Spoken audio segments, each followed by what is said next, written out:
Hello, and welcome to the next episode of It's Your Time to Shine, a podcast about being a mom in a modern world. My name is Juspreet Kaur, and with me is my friend, Reena Sekhon. Hi, Reena. What? Oh my gosh, I am so happy. I've been in California for about a week now, hanging out with Reena and her new baby, who, by the way, legit loves me. Does love you. It's just so cute. How do we know she loves you? Because she wants to get shrimpy with me. No. How do we know? Because she brooms on you. Oh, yeah. She totally poops and farts on me all day long. All day long. Every day, every night. But you know what? I take it as a term of endearment. Wait. I'm not making fun of you that she brews on you. I'm genuinely telling you she loves you because she brews on you. That is, in my family, that is a sign of love. Really? Yes. There you go. Yes. I agree. And also, you're always worried about whether she's constipated or if she's doing okay. Yeah, because... So as soon as I pick her up, she's like... Brr. No, because when I'm nervous and I'm not having fun in my life, I'm usually constipated. Oh, really? Yeah. When I moved into my in-laws' house, I was constipated. Oh, and then no. when I would go back to visit my mom, I would have a really good poop. That's funny. So that's all. I'm serious. She loves you. That is so cute. Well, I love her. And I always say that when someone has their first baby and they're like, I don't know if I can have another one, I always say you never realize your capacity to love until you have another baby. You have your second baby. And I know you and Mandeep only have one, so you don't fully know what I mean when I say this, but man, I have had so much fun hanging out with Arya. My youngest one is 10. So it's been such a huge gap having a little baby, and the sleepless nights. I mean, I would take it. I would do it all over again. I just love it. Oh, I could go like this the rest of my life. Yes. Oh, anyway, I've just loved being here. I feel super relaxed, and it's been great catching up. When you move into someone's house and help them take care of their baby, you get to know each other on a totally different level. Oh, yeah. And you drink all their cherry soda. Yes. I'm completely off cherry soda for the rest of my life. So if anybody has any addictions they want to get cleared of, come stay at Reena's house. Right. Drink Fenton soda. You'll never drink soda again. Yes, exactly. Yeah, so it's been awesome. And I have loved Netflixing and binging with you. That's been really fun too. Yeah, I really I have enjoyed this experience because, when you're by yourself, you watch what you watch. Mm-hmm. And you watch what you know. You watch what your husband does, but you don't get the exposure to anything different. Right. So you're a completely new person, different personality, different perspective, different likes. So you've introduced us to a bunch of different shows. What is the hotel one? The hotel one where they buy the horrible hotel. Oh, Schitt's Creek. So that one, and then the other one was This Is Us. When They See Us. When They See Us. Yes. So both of those shows, totally broad spectrum. Yeah. Very cool, and it was very, very interesting. Yeah, Schitt's Creek, I think, is some of the best writing out on Netflix right now. Very sarcastic, very funny, great delivery. I would recommend that to everyone. But When They See Us, I think we should talk a little bit about, because I have to admit, watching the first episode, I had trouble sleeping that night. And so When They See Us, for any of our listeners who haven't heard of it yet, is a documentary about the Central Park Five, which were 5 young men who were convicted and served time for a crime they did not commit. And that act in and of itself, I think, that sentence has happened in many countries all around the world since the beginning of time. But what is very striking about Central Park Five is how the system failed these young people in numerous ways. And it's not just the penal system. It's not just the police officers and law enforcement. I mean, it was layers upon layers. The media failed them. The government failed them. And the people failed them that were observing all of this. You know how you said that the system failed them? I feel like the system wasn't even meant to work for them. So you think the system didn't fail? The system worked the way it was intended to work? Yeah. That was the most upsetting part of it. Yeah. Now I'm just constantly looking at things and being like, is this designed to just negatively affect this community perpetually? Right. Is that how things are getting designed? It's it'll work great for this group, mm-hmm. and then for this group, it's going to intentionally just F them all the time. Yeah. Well, let's talk a little bit more about that, because as parents, especially as parents of children of color, it's something that we don't just have to be aware of, we really have to be vigilant about. And it can affect any one of us in this era of like heightened tension between law enforcement, the judicial system, and the people. And I think it's really frightening to think about. The thing that really hit me about the Central Park Five, the story happened in the late 80s, and they were my contemporaries. These young men were in 7th, 8th grade at the same time I was in 7th, 8th grade. And so I look back on the experiences I had from 7th grade until I was 23, so the year after I graduated college. I had already fell in love, gotten engaged, and gotten married by then. And these boys were robbed of those years. Yeah. And I think about all of the things that I learned during that time, not just relationships with one another, with my peers, but also like how to love and what I expected from love and what I learned in college, what I learned in high school. They never went to high school, let alone college. Well, why I felt it was so heavy for me and for Pavni was because before we started we watched Stranger Things, which is takes place around the same time. Right. And the characters are all white except for the one black boy. Mm-hmm. And then you have on the flip side, an African-American population and what they were experiencing during the same time, where the boys get to ride their bikes and stay out late, and they're having this super fun summer vacation and wilding out, at the mall and just doing all kinds of fun things. Yeah. On the flip side, you've got these African American boys that are doing the same thing, but they're they're penalized for it. Yes, they're criminalized. I think you were starting to say that and you stopped. I totally agree. And what a great juxtaposition. I didn't think about that contrast. But Stranger Things, they hack into like Russian communications. Yeah. And they broke into like the movie theaters, right? Yeah. Like they would go into the ice cream shop and then sneak into the movies. Yeah. Which is actually a crime. Yes. Whereas in the Central Park Five, they were in Central Park, which is free and open to everyone. Yeah. One of the things that was really upsetting to me in the Central Park Five case is not only the way in which the prosecutor and the police went after those children, like said, you need to get these confessions out of them. And, they tortured them and abused them and forced confessions out of them, which is heinous and terrible. But on top of that, the parents were not aware of their own rights.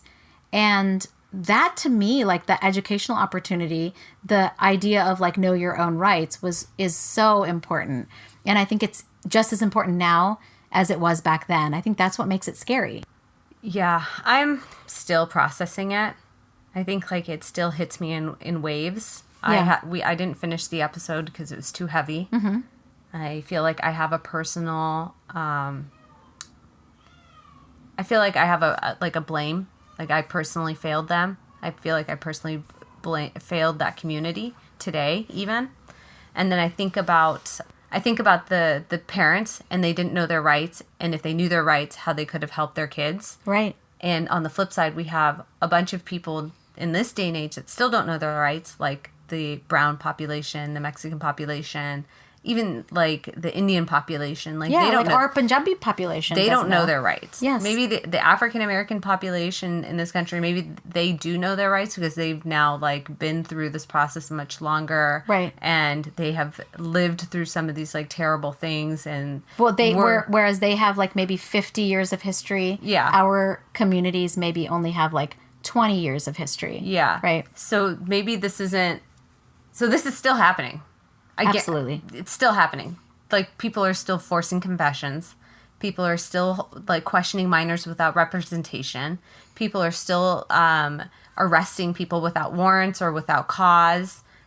Like, this is still happening. Yeah. I guarantee it's still happening. Yeah. That, to me, is, like, it's so upsetting. Like, I'm here hanging out in my daughter's bedroom with, like, all of her luxury items, and there are people that are being harassed and getting...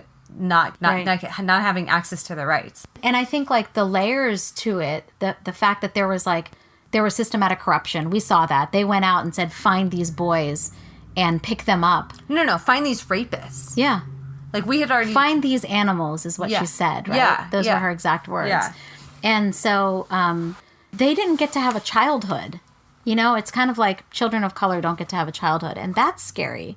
And I don't know if it's color has anything to do with it. I think there is a socioeconomic status, because I think there are white children who are extremely poor who also have that kind of experience. But disproportionately, it feels like it's targeted towards African Americans, those of Hispanic descent. And then inevitably, it will stretch to include Punjabis and Asians and anyone who looks like the other. Of course it's because they're black. You see all the time when, like, there are Caucasian men that rape or rob or kill or do kinds of these crazy things, and it's like, oh, you know, like Brock Turner. What happened to him one night shouldn't dictate the rest of his life. He actually did what he did. He there are witnesses to see what he did. DNA places him at the crime. Yeah. Okay. He confesses that, yeah, that did happen. I was there. And they're like, well, it was just one moment, and we can't sentence his whole life for that one moment. Whereas these boys that were in the park weren't at that site. DNA didn't place them at the scene. There were no witnesses to that, and they had no circumstantial evidence other than that they were black and they were in public. And they then sentenced their whole life so that they wouldn't get to ride their bikes after dark or experience prom or experience college or experience their first job or date or get engaged. So, of course, it has something to do with their black. All we have to do is look at Brock Turner and that influenza guy in Texas. Yeah. The guy that was 16 and was drunk driving and killed. And the judge was like, oh, that's a case of affluenza. Yeah. So, of course. It's crazy. Of course it has to do with, you know, them being black. Yep. Just like affluenza is only applied to people that are white. And it's particularly upsetting because it still happens today. And in some ways, it feels like there's very little that we can do about it other than putting the onus of education and activism back on to the parents and onto the community. Well, actually, no, maybe I should take that back, because the judge who let Brock Turner off was recently not reelected, right? Yes, there was a petition so his term wasn't over. He still had like several years to go. Okay. But they petitioned to put him back on the ballot. And there were judges, all judges, even judges that didn't agree with what he did or how he ruled, that thought that what the people did with petitioning him and then getting him back on the ballot was wrong. Yeah. They were still able to do that, and they voted him out. They righted that wrong. But it's very interesting that the judges that even didn't agree with his ruling said that no, they shouldn't petition him out. Well, they felt probably nervous and insecure about their own position one day, right? Well, you should be nervous, and what he did was wrong. Wrong is wrong. Yeah, and if he's in a placement of judging people, and he's placing judgment on people and determining what's right and what's wrong, then how are you not subject to the same judgment? Boom! Yeah, I totally agree. I was really upset last week to hear about this story of a young boy, and I can't remember his name right now, but he had a girl who was 16. She was drunk. He took her into the basement, raped her, recorded it, and said, when your first time having sex is rape. So he shared it with others, and the judge let him off and said that he didn't know what he was doing. It's a one-time thing. Again, so do I think that it was because they were black? Of course they were black. If there was a group of white boys in the park that night and that woman got raped, they wouldn't be going to look for every single white person. Yeah. They would have looked for the one black person that was across town.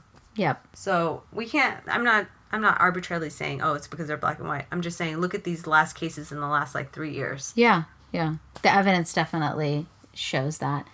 Anybody who disagree with me, they're saying that I am just race baiting, or I am just that I am just amped up and I'm creating. You know how what people say when they're like, oh, you're picking at a wound that isn't there, or you're picking at a wound that's healed. Mm-hmm. Yeah. You know, when they're like, the racism doesn't exist anymore. That's in our past. That's not today.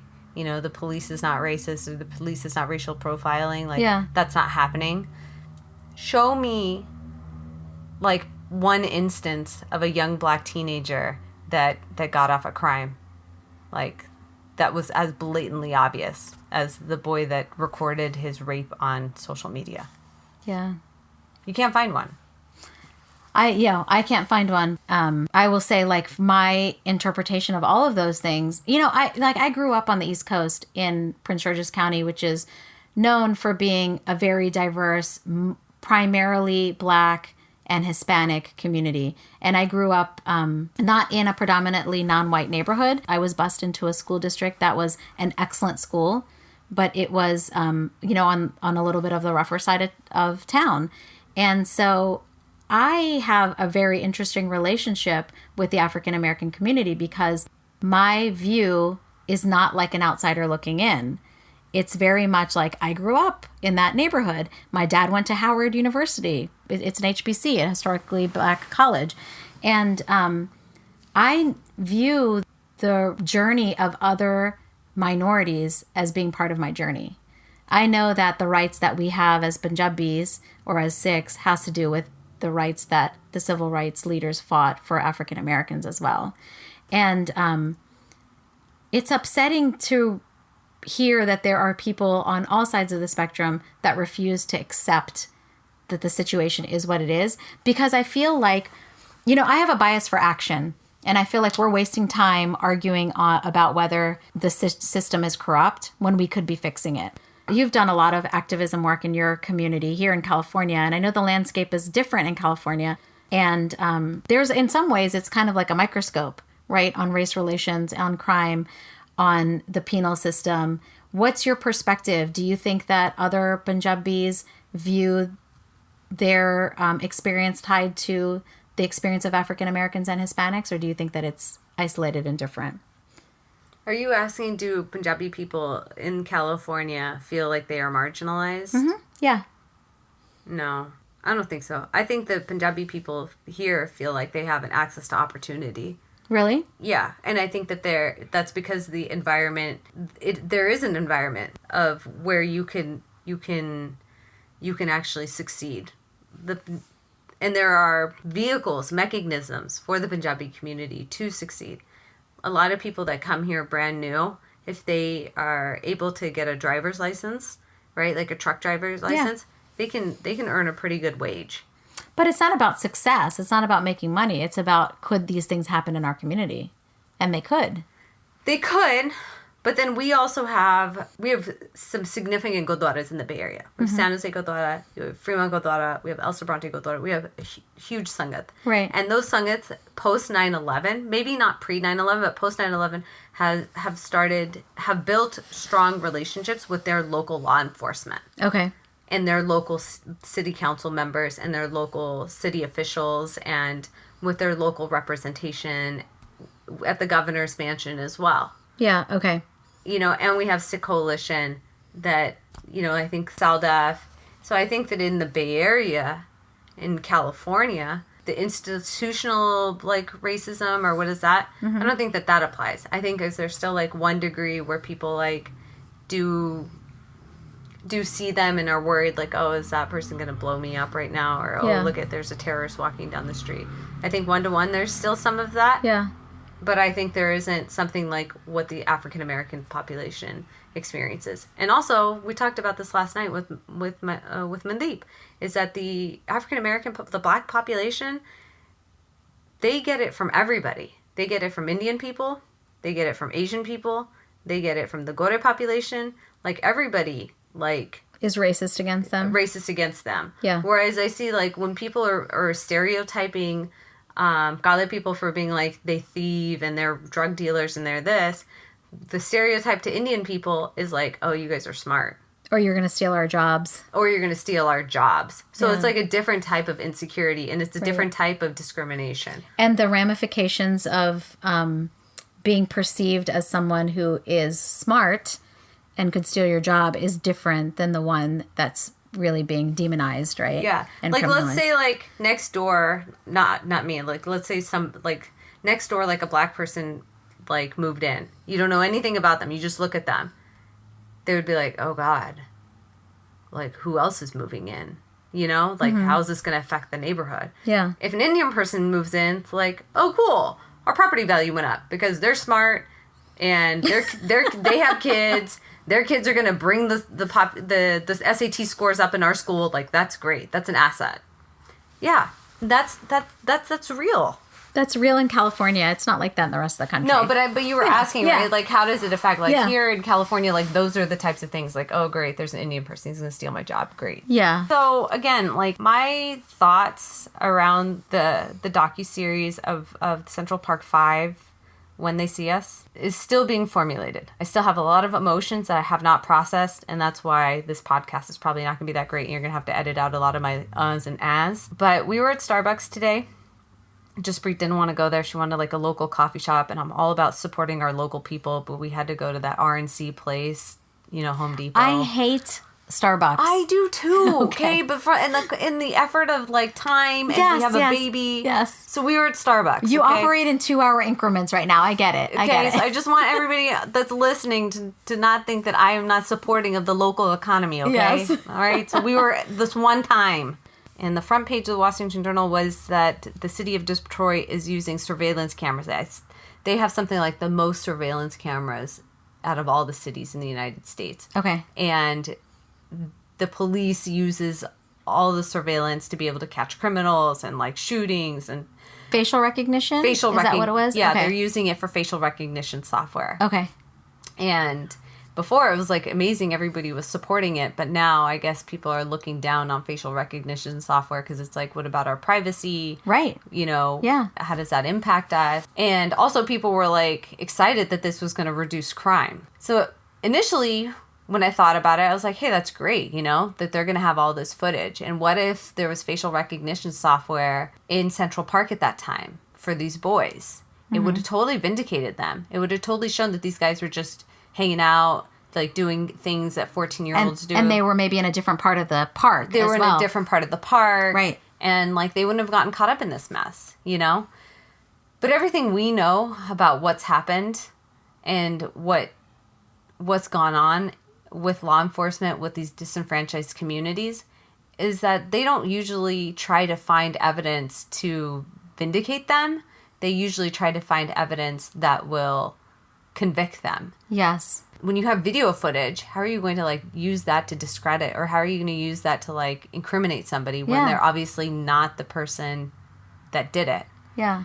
So I think like the data behind that, like facial recognition, I have my own views on like the privacy aspect of it, and whether it brings to mind the question of like a traffic cam. If you run a red light, or if you turn when it's illegal to turn on a red light, and no one is there to see you, have you committed a crime, right? That's like a theological question that people have been discussing for a long time. Recently, the governor of Texas said that red light cameras are illegal, that if a police officer does not observe you breaking the crime, that you cannot, the state doesn't have the right to have you serve or pay for the crime that's committed. And so it does raise an interesting question. But I do believe that when the system is corrupt, the underlying system is corrupt, adding more data to it is not going to correct the corruption in the system. No, it's not going to correct it, but how are they going to use this to further convict innocent people, Right. Black people? Yeah, and it could happen. Now you can see Central Park 5 story is a really interesting one because they attempted to create a timeline, which even during the trial, so many other prosecutors and DAs from other cities and states said it doesn't make sense. There's no evidence, and the timeline doesn't even make sense. But they were still convicted. And so what does all of this facial recognition mean for those other communities? And I think we see a little bit of it in dash cams and in body cams today, right? We see that there are times when police officers do not de-escalate a situation because it involves a person of color, or where someone is in need and they don't come to the rescue. Yeah, like that guy Philandro Castillo. He was the janitor. He had a concealed and carry permit, and he was in the passenger seat, and they got pulled over for a broken taillight. And you see the officer, he's got his hands up in the air. He clearly looks scared. Yes. Like he's like whimpering, scared, like, and guns are drawn already. Right. Like nothing, no provocation. Yeah. Like nothing in that. Like he wasn't talking trash or anything. Hands are way out in front of him. Yeah. And there was a child in the back seat, I think. There was a child in the back seat. Yeah. And he's like, hey, I got a conceal and carry permit. He said it like multiple times. Right. And he went to reach for it, or I don't remember, but he shot him. Right. Like, you shot him, right? Like, maybe you thought he was getting a gun. You shot him. Yeah. Okay? Now he's bleeding out. He still did not retract his gun. Yeah. And he still didn't call the ambulance. Right. He still didn't try to administer aid to him. He just, guns drawn, let him bleed out. Yeah. And nothing happened to that cop. And there's video footage. So for me, it's like, one, the laws are not for this community. Right. So these people don't have rights. Yeah. Right? So, like, let's just call it for what it is. And on top of that, we see actual footage of them just giving 0 Fs. Yeah. And nobody's doing anything about it. Yeah. So it doesn't even matter. No, and so I guess... So the only thing they can do is elect representation that will fight for them and advocate for them. And they need the chief of police of their own people to be able to write these organizations. That's all you can do. All you can do is send your own people into these groups and get them to be advocates on the inside. Because right now, whatever is happening is not working. It is not okay. And if I was a mom and I had a son who was black, every day I would kiss that kid like goodbye because I don't know if he's coming back. That's how I feel. And I'm not in their community, but I can't imagine that's not how all these moms feel. I can't believe they just let that guy bleed to death and he didn't. Like, if I see a toddler fall at the playground and I'm across it, I go over to try to administer help. How did that guy shoot him, let him bleed out, and not do anything?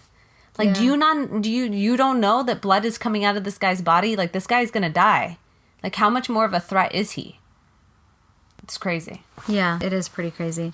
Coming back to the facial recognition in Detroit, it does kind of make me think, though, that... Do you remember that movie Minority Report? No. It was a Tom Cruise movie, and they would predict who was going to commit a crime and then arrest them before the crime was committed based on all of this intelligence stuff. And so it does kind of make you think, like, you have all this footage and you have facial recognition and will that become a tool to further disenfranchise and further alienate? It will. The only time that the video footage is going to come into effect and it's going to carry any weight is when it is not in favor of the black person. Otherwise, we don't care.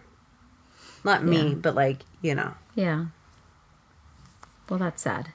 That is sad. That is not sad. That's more than sad. It's reality and it sucks. And all I can say is, like, if I tell Mandeep this all the time.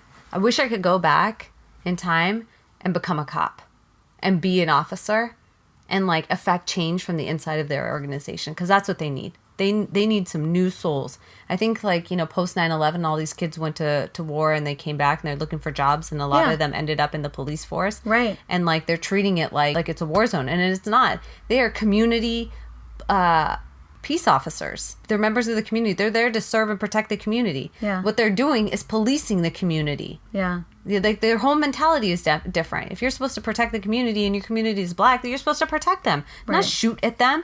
Yeah. I don't even know what to say. It's depressing. It is depressing. It is depressing. It's upsetting. It's infuriating. If I'm brown and I'm mad, I can't imagine what it would be like if I was a mom of a black son. I can't. I would be horrified every single day. I'd be upset every single day. I don't know. Like, we live in, like, a not so great neighborhood. Like, we moved to more of, like, an urban neighborhood.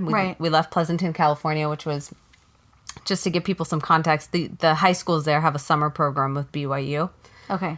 And now we live in Hayward, which is a lot more urban. And before we got pregnant and I was, like, severely incapacitated with, growing a human being, I was like, hey, I'm gonna go reach out to the police department and I want to, like, start, like, a neighborhood watch, and I'm gonna, like, be the captain, and I want to, like, knock on all my neighbors' doors and introduce myself, and, like, I want to get their phone numbers, and then I want to invite the police officer to our house with all of our neighbors, so we all get to know him, he gets to know us. Yeah, that's such a great idea. And I was just like, this is what I'm gonna do, and, like, if we can emulate that in our little, like, 5-person little neighborhood right here, then maybe the police department will be like, this is a great way to build neighborhood programs. Yeah. To build trust. To build trust and to teach them. And also, so that if they see me walking on the street, they're like, I know Reena. Yeah. And if I'm walking with somebody that they have beef with, or that they think they have beef with, and I'm there and I'm like, no, I know him. Yeah. Maybe that'll stop. Yeah.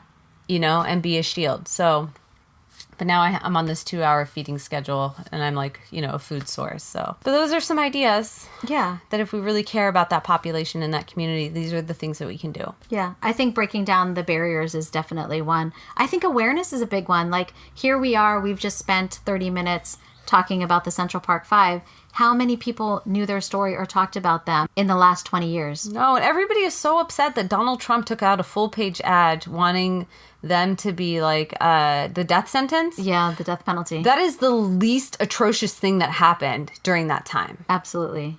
That's what I think. And you know why nobody wants to look at anything else? Because the media had a hand in that too. Yes, the media. The media is like, the media is like, no, let's look at what Donald Trump did. No, look at what you did. Yeah. CNN, Fox News. So what are the things that the media did? They released the names of the kids that when they were minors, and they also released the name of the victim. So they had no anonymity. And then they continued to cover the story and demonized and basically convicted those boys without letting it go through due process. Yeah. So where was their investigative journalism? Where was their common sense? Where was their whole hey, did they have representation? Oh, they were questioned without their parents. Oh, you guys forced confessions out of them.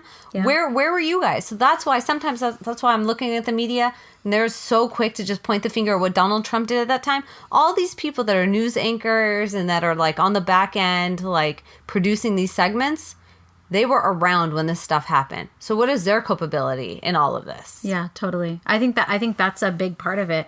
And as a parent, thinking about having children, and like you said, you have to kiss them bye every day and then hope that the unthinkable doesn't happen. And there are some communities where that really is a question every day. Will I see my child when I come home? Will I see my spouse when I come home? Will I come home?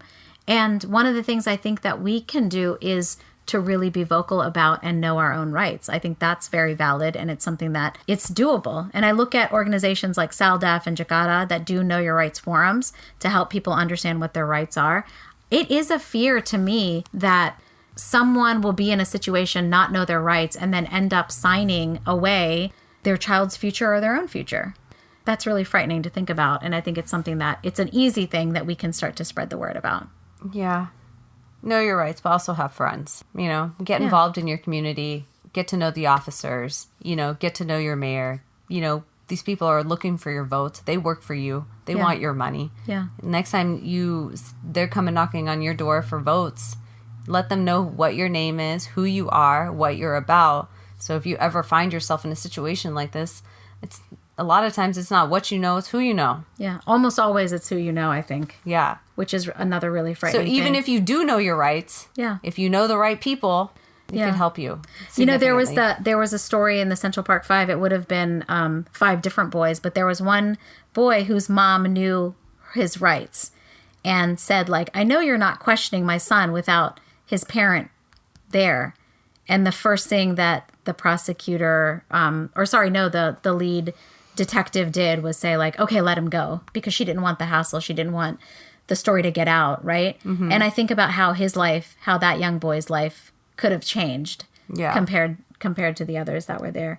I feel like we always come back to this, how important it is to vote scenario, but once again, an opportunity to vote and to be active. It's great to vote to be president, and it's great to vote for your Senate and your congressional districts, but it's more important for the people that are running your schools, your mayor, your chief of police, your district attorney, the judges. Yes, the judges are very important. The judges, go and meet them. Figure out who these people are, because they might be actually presiding over your case. Yes. Yeah, that's great advice. Oh my gosh, so much to talk about. So much in the world to fix, but we're on a 2-hour time crunch right now, and you have to make some food for a baby. I need to go pump. I need to pump. Okay. Pump it up. Pump it up. Pump it so good. We have to keep the conversation going, because we can't stop with just seeing this need for action. We need to figure out what an action plan is. I'm going to be working on that back in my community. I know you're working on it in your community. And to our listeners, we'd love to hear from you. Tell us what you think about this topic, and how are you going to make the world a little bit safer for you or your family or your children. I feel like we can't go too far into this conversation without pausing for a moment and paying tribute to Deputy Sandeep Singh Taliwal. He was the Harris County Sheriff in Houston, Texas, that was killed in the line of duty last night. Understandably, the community here in Texas and all around the world is really struggling with the pain of his death. I want to remind everyone that he had such an incredible impact in the community. He was an advocate for getting to know one another and creating lasting change in our neighborhoods. He was definitely one of the good guys and a real Sikh hero. Please keep his family and friends in your thoughts. As always, thanks for listening.